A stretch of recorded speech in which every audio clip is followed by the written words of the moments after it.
In this class, you'll write an in-class essay. This lecture is to prepare you for that, and it'll be an interactive lecture. So now you should go ahead and pause this and open a blank document on your screen so that you'll be able to take some notes in a little while. Many students tell me that they don't see the point of in-class writing. They don't see why we would have to do a timed essay when, in general, most essays you have a long time. In this class in particular, you've definitely had plenty of time to do the full writing process of brainstorming and writing and proofreading. And it's been a long process, and now I want you to do the whole thing in 2 hours. So why? Well, there's a few reasons. One is that this class is supposed to prepare you for all the other classes that you have during college, and a lot of other classes will have essay portions on their tests, such as history. A lot of history teachers will have an essay question on their test. So the same format applies. Also, when you finish, many of you are going to take certain types of licensing exams. For example, if you want to be a teacher, you'll take 3 tests, and those tests each have an essay with them. Sometimes they have multiple timed writing essays as part of them.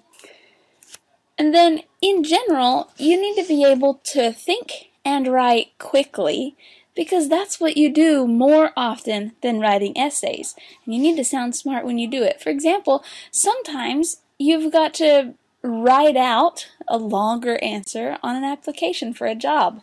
Or as part of an interview, they'll ask you to write something.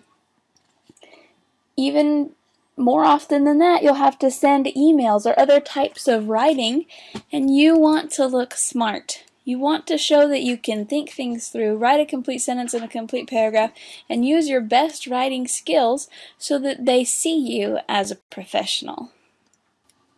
Of course, different timed writing assignments are going to have different instructions, and most of the time you're going to be using a pen and paper rather than your computer, but sometimes it's nice and convenient on your computer, like this one. The test that you'll take for my class, you'll of course be able to use your computer because it's an online class. It'll still be timed for 2 hours, and that is an unbroken 2 hours. Once you open the test, you have 2 hours to finish.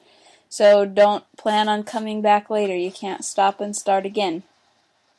The prompts for the essay will be general and related to the reading that you've done during the semester. They're not going to be abstract and complex and take a whole lot of brainstorming, but they will be thoughtful. They should all be ones that you can quickly come up with plenty of things to say. When it's time to take the test, when you've chosen to set aside your time and do it, you should open the test, but it's a good idea to write the test in a document and then either attach it or copy and paste it when it's time to submit. That way, if Blackboard has any trouble, when you click submit, your paper's not gone if it says error.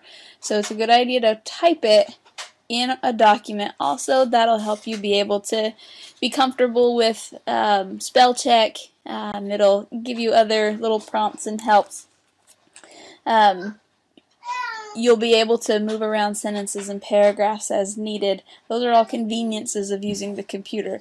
If you ever use pen and paper for the same type of exam, keep in mind that you'll need to have it well planned out before you start writing, because no teacher is ever going to want to get a paper that has arrows where you wish you could have moved paragraphs or sentences around. For this essay, you will and should use your book. So have that sitting next to you so that you can refer back to the readings from the semester for whichever prompt you choose. And do use spell check, but that is not enough. Make sure that you proofread, and we'll talk about this some more in a minute. Also, most formatting should be the same as all your other papers, such as double spacing. Make sure that you have a heading and double spacing and all of those things. In this class, I have forced you to put some time into the writing process. I've made you come up with your topic and your thesis early, your evidence and your in-text citations and your works cited page. All of those things had to be submitted early. And that way you had to be thinking at least a little bit about what you were going to write about in advance. And then when it came time to sit down and write it, you had already been thinking about it. And then I made you put a lot more time than maybe you would normally into proofreading as well, because you had to use peers in your class to help you with proofreading, and we did all kinds of weird activities with highlighters and reversing and reading out loud, all kinds of things.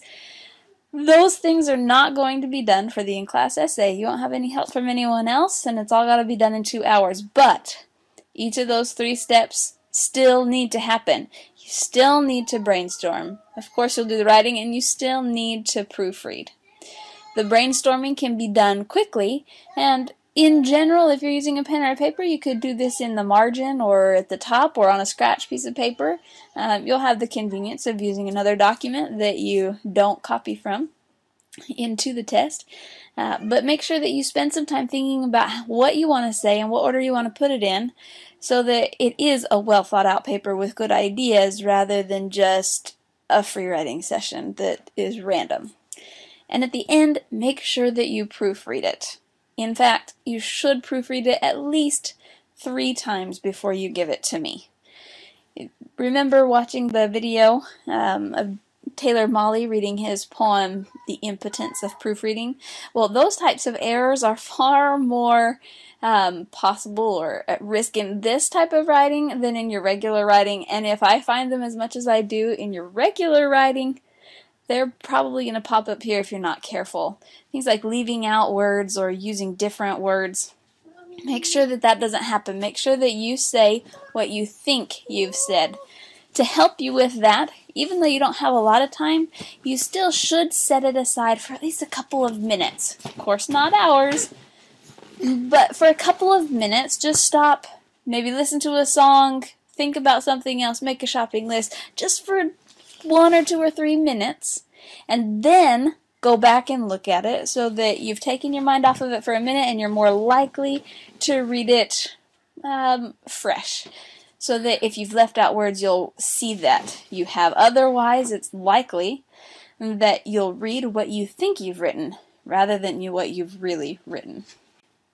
Alright, you're going to practice, and this is the part that's going to be a little bit interactive, so you should have a document already opened, and some of it I'm going to time you here, but some of it I'll need you to time yourself just so that the length of this video will fit onto YouTube. So you might want to grab your phone or a kitchen timer or something and be ready to hit pause when I tell you to. Now the way this brainstorming will work is I will ask you a question, and then for 30 seconds I want you to make some notes about things that you could possibly write about. Of course, you're not going to use sentences. You only have 30 seconds. Write down as much as you can. And then I'll stop you, and then for 1 minute I want you to try to turn those notes and more into an outline, and if possible, the beginning of a thesis statement. Actually, so that going to and from your other document doesn't take out of your 30 seconds of time, after I read the question, hit pause and go and time yourself. Just use a phone or a kitchen timer or something and time yourself for 30 seconds. The first question that I want you to think about and make notes for is, how is writing in college different from writing from previous writing experiences? So hit pause now.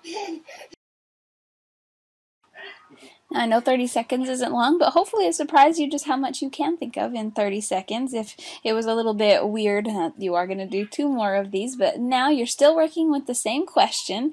In just a minute, you'll hit pause, and this time you'll time yourself for 1 minute. Be sure to stick to 1 minute and not get carried away.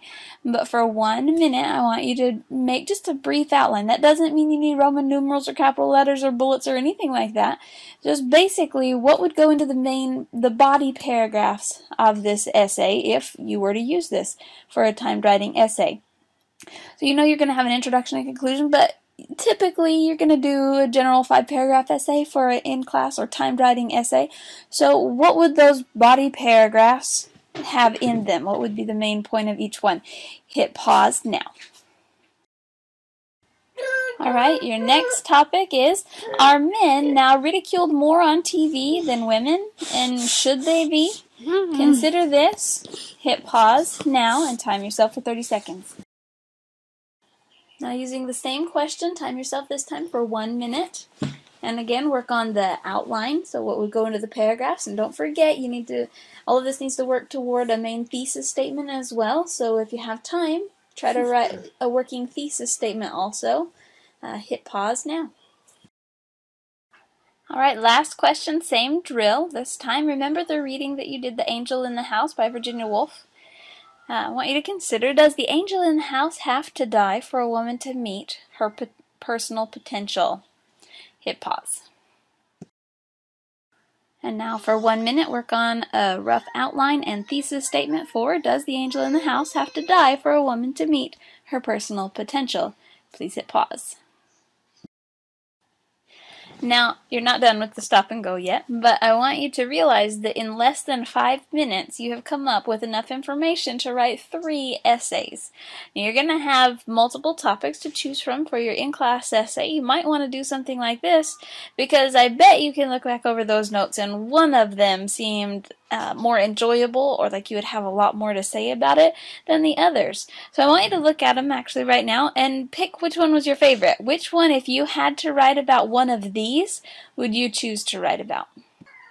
Now, you're not going to write a full essay over this topic right now, but you are going to start a full essay over this topic right now. This time, I want you to spend 5 minutes and write the beginning of this essay. Just see how far you get. How much can you get done in just 5 minutes? Start with the introduction and just go with the notes that you have. Click pause now.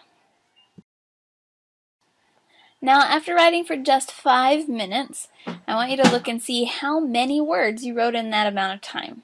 Now, I know that you're going to have slower periods and faster periods where you're thinking of a lot of ideas and you have to think a little bit before you get going again. But in general, on average, if you write at least 25 words per minute, you could do a 500-word essay in an hour and 40 minutes. Now, the word count for this in-class essay should be about 500 to 700 words.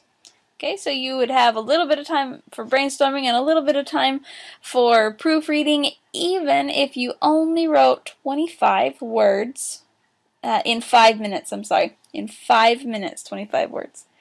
Now, if you wrote 50 words in 5 minutes, then you could write a 500-word essay in 50 minutes, and you have 2 hours. So you have plenty of time to brainstorm, think it out, plan what you're going to write, and before you turn it in, read it several times. And if you write more, 100 words, heck, you could write this whole paper in 25 minutes. You definitely have time to do some serious brainstorming and some serious proofreading and should have a very good paper. As I mentioned earlier, proofreading is so important. It is so easy to think that you wrote things that you didn't actually write.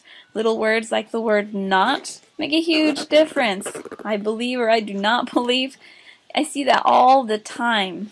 So make sure that you said what you thought you said so that you didn't actually embarrass yourself. So I want you to go now and go back to what you wrote and read it from the beginning to the end and see if you wrote what you think you wrote or if there's some things that you need to fix. Hit pause now. Before submitting your essay, you really should try to proofread it at least 3 times. And it's also a good idea to look for specific things each time you proofread it. For example, if you know you have a problem with fragments and run-ons, look for fragments and run-ons.